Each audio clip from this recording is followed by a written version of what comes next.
You are standing in the supplement aisle of a massive health store, completely surrounded by a wall of neon plastic tubs. Every single one of them is screaming at you in bold metallic fonts, promising explosive energy, insane focus, or, skin-tearing muscle pumps. You look at these labels packed with chemical names, and it is just so easy to assume that inside those tubs is a single, scientifically formulated magic ingredient designed in a laboratory to turn you into an absolute machine. But the reality, it is much messier and, frankly, heavily driven by marketing rather than actual biology. Welcome to TalkKast. That overwhelming feeling you get standing in that aisle is actually entirely intentional. It's designed to make you feel like you need an advanced degree in chemistry just to survive a simple 45-minute workout. The supplement industry thrives on creating this sense of scientific mystique, taking relatively basic biological concepts and then wrapping them in proprietary blends and aggressive branding. It really is pure sensory overload. You look at the back of the tub, and the ingredient list looks like the schematic for a space shuttle component. But the fundamental reality we have to establish right away is that pre-workout isn't actually a scientifically defined category. There is no physiological standard for what it has to be. It is essentially a catch-all marketing phrase used to package a hodgepodge of stimulants, amino acids, and some truly wild claims into a powder you can scoop into a shaker bottle. Exactly. The challenge for you, standing there trying to make a choice, is figuring out what is actually interacting with your biology to improve performance and what is essentially just expensive, artificially flavored water. When a product contains 20 different ingredients and promises a total transformation of your physical abilities, the only way to navigate it is to break down the specific components. Right, and that separation of biological reality from commercial hype is exactly what we need to unravel today. We have to isolate what reliably works, what only works under very specific athletic conditions, and importantly, what is actively dangerous to your cardiovascular system. So I think the most logical place to start is with the foundation, the ingredients backed by decades of rigorous clinical trials. We are talking about the proven performers, and the undisputed king of that category is caffeine. Caffeine is definitely the anchor of almost every single pre-workout blend on the market. But the way it actually works is widely misunderstood by most people in the gym. People assume caffeine is somehow injecting raw energy directly into their muscle tissue, like pouring gasoline into an engine. That is exactly what I used to think. You drink it and your muscles just magically have more power. But that's not the mechanism at all. The muscle fiber itself remains exactly the same. But that isn't the mechanism at all, a central nervous system stimulant. It entirely bypasses the muscles and goes straight to work on your brain, altering your perception of the physical effort. The mechanism there is genuinely fascinating. To understand how caffeine enhances performance, you first have to look at how your brain actually measures fatigue. Throughout the day, as your neurons fire and your cells burn energy, they leave behind a metabolic byproduct called adenosine. So you can sort of think of adenosine as cellular exhaust. As this exhaust builds up, it circulates and eventually binds to specific receptors in your brain. When enough adenosine attaches to those receptors, your brain receives a signal that it is time to slow down, making you feel physically tired and lethargic. Right, and this is where the chemical trick comes in. Caffeine has a molecular structure that is incredibly similar to adenosine. So similar, in fact, that it can literally slip right into those exact same receptors. So it essentially picks the lock, but it doesn't turn the handle. It sits inside the receptor, physically blocking the adenosine from attaching, but it doesn't actually trigger the tiredness signal. I've always loved the analogy that caffeine doesn't press the gas pedal. It just puts a physical block under the brake pedal so your brain can't slow you down. That is a perfect way to visualize it. This completely explains the reduction in perceived exertion. When you are lifting a heavy weight or running on a treadmill, the physical load hasn't changed at all, but your brain's interpretation of the pain and the fatigue has been temporarily muted. And that muting of fatigue is exactly why caffeine reliably boosts endurance and focus. It allows athletes to push through those intense mental barriers where the brain is just screaming at the body to stop. The clinical data on this is overwhelming. We see significant improvements in longer endurance efforts, like distance running, as well as high-intensity efforts, like repeated sprints. But there's a huge catch here. The key factor that determines whether caffeine is a performance enhancer or a performance destroyer is the dosage. The optimal sweet spot for a typical adult sits right around 200 to 400 milligrams, which roughly equates to 3 to 6 milligrams per kilogram of body weight. And that dosage range is exactly where I see the biggest disconnect in modern gym culture. People are stacking their caffeine intake to a frankly terrifying degree without ever doing the math. Oh, absolutely. A person will have a massive iced coffee in the morning, grab a highly caffeinated energy drink in the afternoon just to survive a boring meeting, and then drop a massive scoop of pre-workout powder into their shaker bottle at 6 o'clock right before the gym.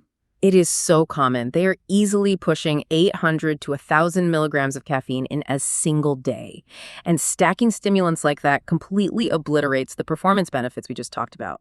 Exceeding that optimal dose doesn't give you more focus. It pushes your central nervous system into a state of total panic. Exactly. It leads directly to severe jitters, a racing heart, and really intense anxiety. When your heart rate is already artificially elevated by a massive dose of stimulants before you even touch a barbell, your cardiovascular system is working overtime just to keep you standing still. You are basically wasting energy on a stress response rather than directing it into the physical movement. And we have to talk about the collateral damage to their recovery, too. Taking 300 milligrams of caffeine at 6 in the evening might make you feel totally wired for your workout, but the half-life of caffeine is roughly 5 to 6 hours. Which means at midnight, you still have 150 milligrams of caffeine actively blocking those adenosine receptors. You are chemically preventing your brain from entering the deep, slow-wave sleep required to repair the muscle tissue you just damaged in the gym. It is the ultimate irony. People are taking these huge doses of pre-workout to build muscle, and in doing so, they are destroying the very sleep architecture required to actually generate that muscle. It creates a really brutal feedback loop. Right, because you sleep poorly due to the late-day caffeine, so you wake up exhausted. That prompts you to consume even more caffeine the next day just to function. Caffeine only adds a temporary boost to your existing physiological baseline. It cannot replace the fundamental biological requirement for rest. If you are chronically sleep-deprived, no powder on earth is going to magically turn a terrible biological state into a great workout. So, let's shift to the second foundational ingredient. If caffeine is the brain's trick for ignoring fatigue, creatine monohydrate is the actual fuel for the muscle cell itself. Now, I know we did an exhaustive breakdown on the cellular mechanics and long-term benefits in a recent TalkKast covering creatine benefits, side effects, and whether it's worth taking.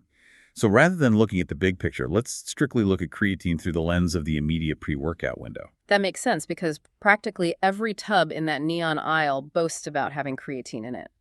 To understand how creatine fits into the pre-workout timeline, we have to look at the microscopic engines inside your muscles. Your cells use a molecule called ATP, or adenosine triphosphate, as their primary currency for explosive energy. Right. And when a muscle contracts forcefully, it snaps off one of those 3 phosphate molecules to release a massive spark of energy. What is left behind is a molecule called ADP, adenosine diphosphate. It is essentially a dead battery. And your muscles only store enough raw ATP for maybe 2 or 3 seconds of maximum effort before they completely run out. That is exactly where you hit the wall on a heavy lift. The muscle simply cannot regenerate the energy fast enough to keep contracting. So how exactly does the creatine step in to fix that dead battery? Well, your body naturally stores creatine inside the muscle tissue with its own phosphate molecule attached to it. When that ATP battery dies and turns into ADP, the stored creatine rushes in and donates its phosphate molecule. It snaps that phosphate right onto the ADP, instantly regenerating it back into ATP. Wow, so it allows the muscle to keep contracting at maximum force for several more seconds. It's like an internal rapid recharging system for your most explosive movements. Exactly. But here is where I really have to push back on the supplement marketing, because the way these products are sold implies a completely different timeline. The label suggests that taking a scoop of creatine right in the locker room, maybe 30 minutes before you lift, gives you this sudden rush of power. And that is a very common belief. People assume they are drinking liquid energy. I fell for this exact trap for years, assuming the creatine would hit my muscles the moment I grabbed the dumbbell. Is there any truth at all to that immediate jolt? Actually, taking creatine right before a workout has absolutely no immediate effect on your power output. It is completely dependent on muscular saturation over time. It requires daily, consistent dosing, usually about 3 to 5 grams every single day for several weeks, to slowly fill up those cellular storage tanks. So once your muscles are fully saturated, the creatine is just sitting there in the tissue, waiting to be used. Whether you swallow that daily dose with your morning eggs right before the gym or right before you go to sleep makes virtually no difference to your immediate workout performance that day. That completely shatters the illusion of the pre-workout ritual, doesn't it? People mix it up, drink it down, and expect an adrenaline rush. When they don't feel anything, they assume it's a weak product. But the reality is that creatine works quietly in the background. It is not a stimulant at all. Its job is simply to allow you to squeeze out 1 or 2 extra repetitions on a heavy set of squats over the course of weeks and months. And just to clear the air on safety, because the locker room rumors refuse to die, the myths about creatine destroying your kidneys have been definitively debunked. Yes, completely debunked. It does cause a slight increase in water weight because it pulls fluid into the muscle cell, which is actually a really healthy anabolic signal for the muscle. But in healthy adults, it is one of the safest and most well-researched compounds you can possibly consume. So moving beyond the proven foundation of caffeine and creatine, the landscape gets much more complicated. We enter a category of ingredients that are highly dependent on exactly what kind of physical stress you are putting your body through. These are the situational helpers. And the most common one you will see heavily advertised in this category is an amino acid called beta-alanine. Unlike other amino acids, beta-alanine isn't actually used to build muscle protein. It enters the muscle and pairs up with another amino acid called histidine to form a completely new compound known as carnosine. Carnosine is usually described as an intracellular buffer, which, sounds incredibly technical. But the underlying problem it solves is something everyone who has ever exercised intensely has physically felt. When you are doing something brutally hard, like an all-out sprint on a rowing machine, your muscles are burning energy so rapidly that hydrogen ions begin to accumulate inside the cell. And those hydrogen ions cause the pH level within the muscle to drop sharply. That acidic drop in pH is the intense, fiery burning sensation that eventually forces your muscles to lock up and stop working altogether. That burning sensation is just the body's self-preservation mechanism. Beta-alanine, by increasing the amount of carnosine in the muscle, essentially provides a chemical sponge. The carnosine literally soaks up those hydrogen ions as they are produced, preventing the pH from dropping so quickly. So it delays that burning sensation, allowing you to sustain the intense effort just a little bit longer. However, the critical detail that supplement companies conveniently omit on the label is the specific time window where this buffering actually matters. This is the catch that changes everything. Muscle acidity doesn't become the limiting factor the moment you start moving. If you are doing heavy powerlifting where a set only takes 10 seconds, your muscles simply haven't had time to become highly acidic. On the other end of the spectrum, if you are going for an hour-long jog at a comfortable pace, you're clearing those byproducts efficiently using oxygen. And neither of those scenarios is beta-alanine going to provide any meaningful benefit. Its effectiveness is strictly locked to intense, continuous efforts lasting between roughly 30 seconds and 10 minutes. It shines in middle-distance running, high-rep interval training, or sports like wrestling, where you are constantly flirting with that anaerobic threshold. Right. So if you are just going to the gym to do a few low-repetition sets of bench press with long rests in between, investing in beta-alanine is largely pointless. But there's another aspect of beta-alanine we have to address because it is responsible for the most famous and frankly weirdest side effect in the fitness world. You are talking about the tingles. I vividly remember the first time I drank a pre-workout drink containing beta-alanine. About 15 minutes later, I got this incredibly strange, itchy, crawling sensation sweeping across my forehead, the back of my neck, and the tips of my fingers. It literally feels like your skin is vibrating. The first time it happens, you honestly think you are having a severe allergic reaction. What is actually happening biologically to cause that? Well, that sensation is clinically called paresthesia. It is completely harmless, but it has absolutely nothing to do with the carnosine buffering effect inside your muscles. Beta-alanine just happens to bind to specific nerve endings right under the surface of your skin. When it binds to those receptors, it causes the nerves to misfire rapidly, creating that tingling itch. What is truly fascinating is how the supplement industry has essentially weaponized this harmless side effect for marketing purposes. It is an incredible psychological trick. You drink a brightly colored liquid, and 10 minutes later, your face starts physically vibrating. Your immediate thought is, wow, this stuff is insanely powerful. It is kicking in right now. It creates this tactile illusion of efficacy, even though that tingling sensation contributes absolutely nothing to your actual athletic performance. And just like creatine, beta-alanine requires weeks of consistent, smaller daily doses to build up those carnosine levels. Exactly. Taking one massive tingle-inducing scoop right before a workout doesn't give you an instant buffering shield. It literally just gives you an itchy forehead. Let's look at another situational helper that operates on a completely different system: your blood vessels. Many products heavily feature nitrates, which are most commonly derived from highly concentrated beetroot juice.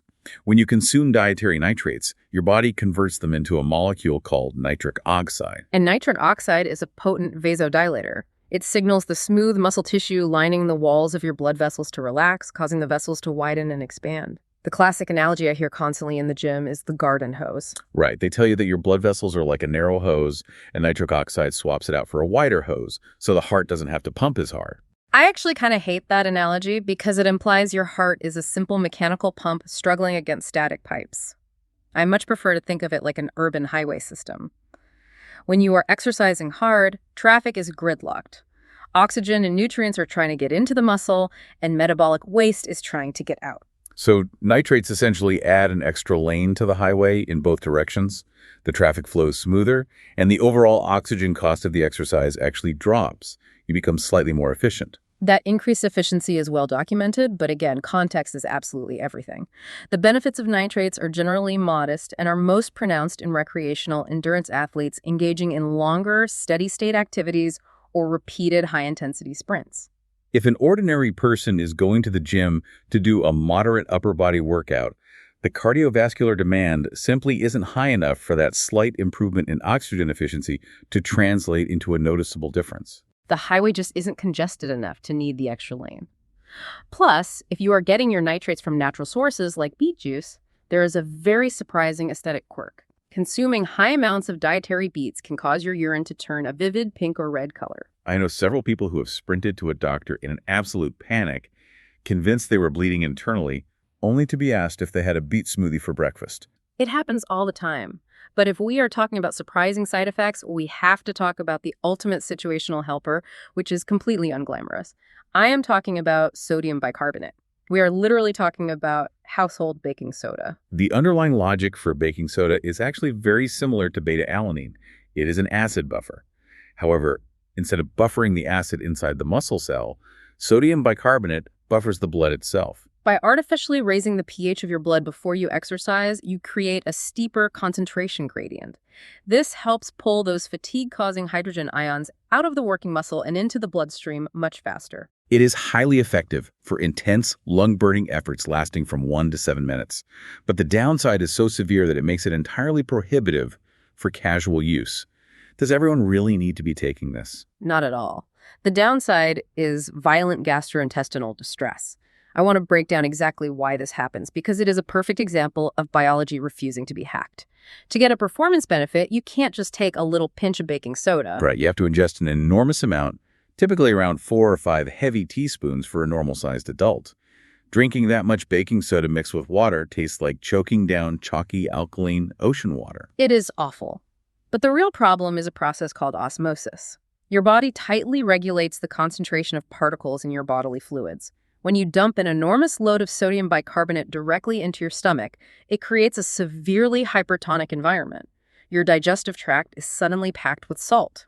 To protect itself and dilute that massive concentration of sodium, your body basically panics. It rapidly pulls water out of your bloodstream and surrounding tissues, flooding it straight into your stomach and intestines. And that sudden, massive influx of water into your gut causes immediate bloating, severe stomach cramps, and inevitably explosive diarrhea. I literally cannot imagine a more counterproductive scenario for athletic performance than having to abandon a workout to sprint to the bathroom because you drank half a box of baking soda. This is clearly a tactic strictly reserved for elite, highly specialized athletes. Like a competitive track cyclist trying to shave half a second off a sprint time, who is willing to risk severe stomach agony for a microscopic physiological edge. It has absolutely no place in a Tuesday night gym session.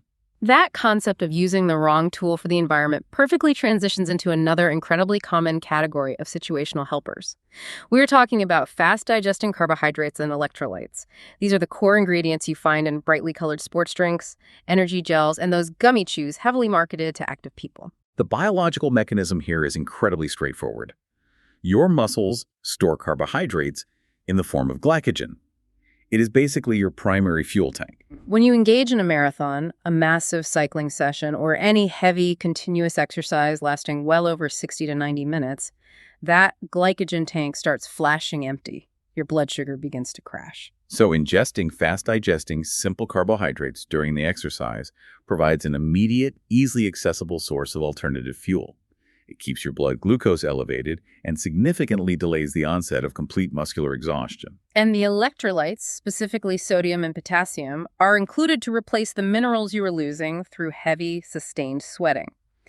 The clinical science supporting carbohydrate and electrolyte fueling for long-duration endurance events is absolutely rock solid. It is a biological necessity for marathon runners. But the marketing machine has successfully convinced the general public that if they simply put on athletic clothing, they immediately require a neon-colored electrolyte replacement drink.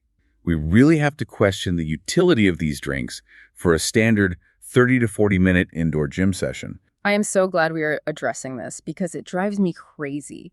I see people walking into a heavily air-conditioned gym for a 30-minute arm workout carrying a massive jug of sugary sports drink. If you are lifting weights for half an hour, your body has more than enough stored glycogen in the liver and muscles to fuel that entire workout effortlessly.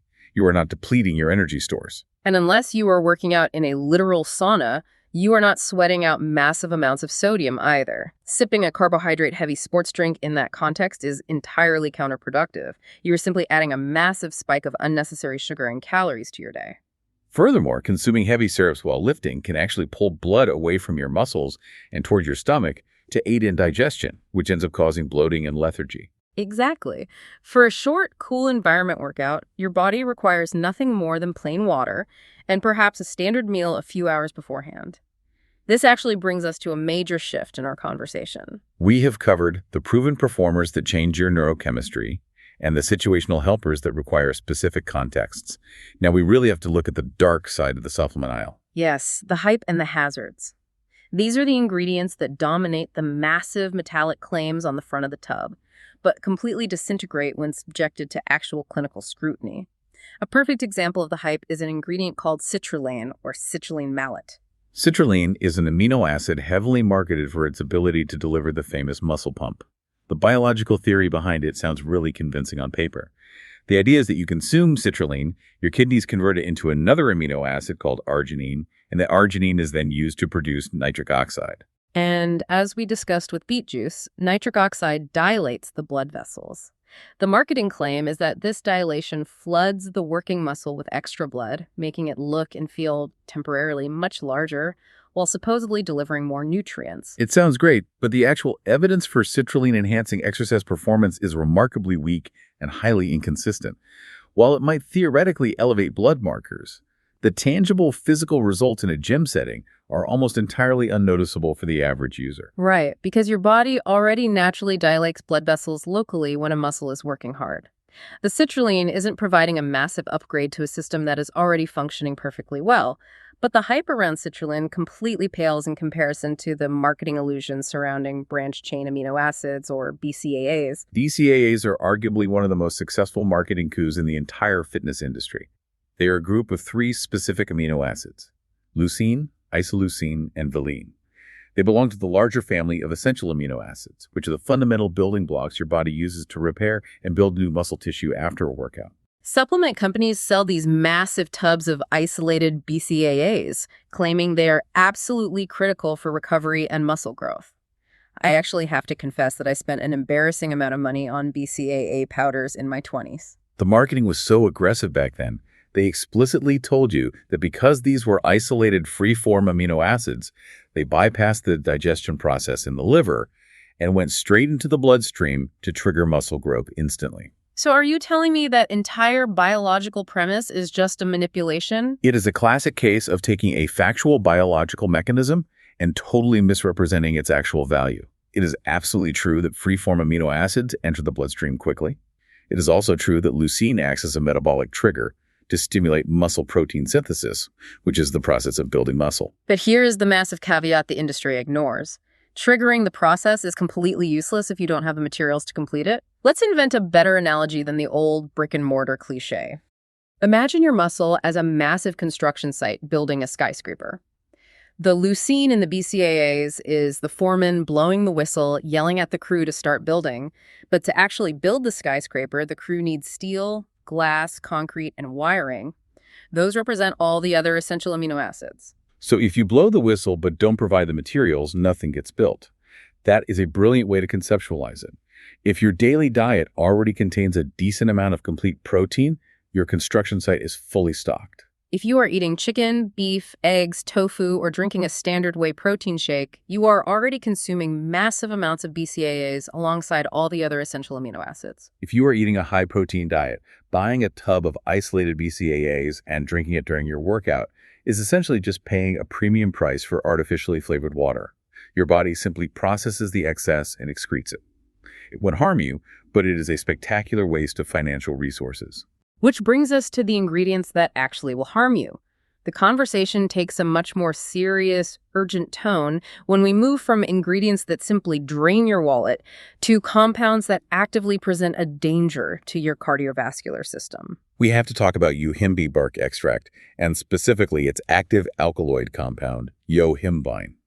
You typically find this in products that use words like hardcore, extreme, or promise pharmaceutical strength fat burning. Does that pharmaceutical strength marketing translate to actual results? Whenever a product resorts to that kind of aggressive, extreme marketing, it is usually attempting to mask a lack of clinical efficacy with raw stimulation.